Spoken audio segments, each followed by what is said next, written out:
So, I mean, look, one or two things is going to happen. I mean, Western European culture has been, crippled, of course, by the 20th century, was just brutal on the West, right? You had two giant world wars that carried off tens of millions of the most case-selected and assertive and confident parts of the culture.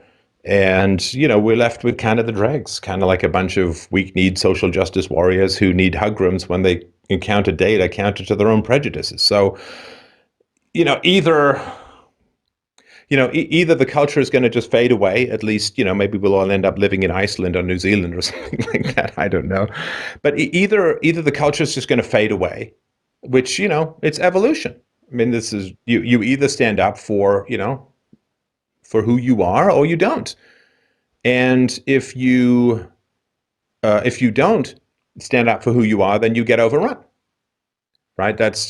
Sadly, the world doesn't run on philosophy. The world runs on the will to power, as That's the general. Right? Nietzsche question. would talk about it, right? And so, yeah, you can just let people walk all over you, in which case they take all of your stuff and your culture goes into the ash bin of history. I don't think that's going to happen. And I've made this speech before, but, white people as a whole, and I don't want to speak for white people as a whole, just from, studying a lot of Western history. But white people are very, very accommodating and very, very appeasing until they're not. Mm. And then when they're not, people remember why whites had the biggest empire in history. Yes. Because white people will bend over backwards to accommodate you, but when they finally get that they're just being taken advantage of, well, then you will see a backlash. Yeah. And that backlash will be quick, decisive, and brutal. So, again, to talk about the history of our respective countries, taking the mainstream narrative, there was a lot of appeasement of Hitler. A lot of appeasement of Hitler under Chamberlain and so on. And then there wasn't, right?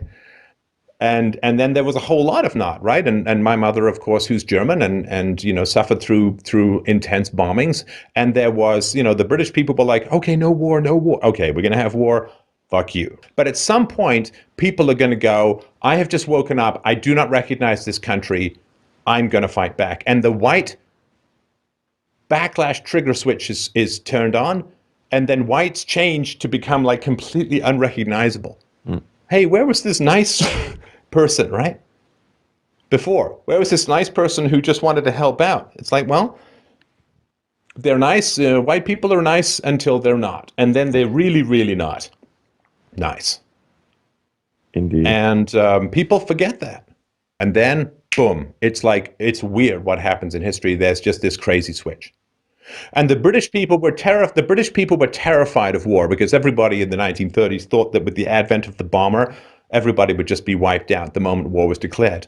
And British people were terrified of war throughout the 1930s. And then when war was inevitable, they saw it through to the end, standing on top of tens of millions of bodies.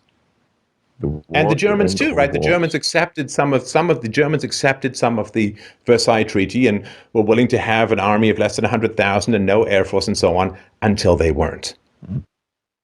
So this switch that happens in maybe it happens for everyone. I'm just talking about mostly I've studied European history, but the switch people, is this true? Same is true of British people as well. Very accommodating.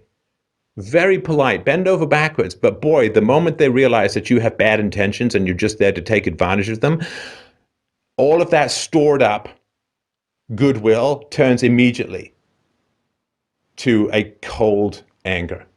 Mm. And boy, you saw that comment, Mike, and you remembered it better than I did. Don't turn us into those monsters again.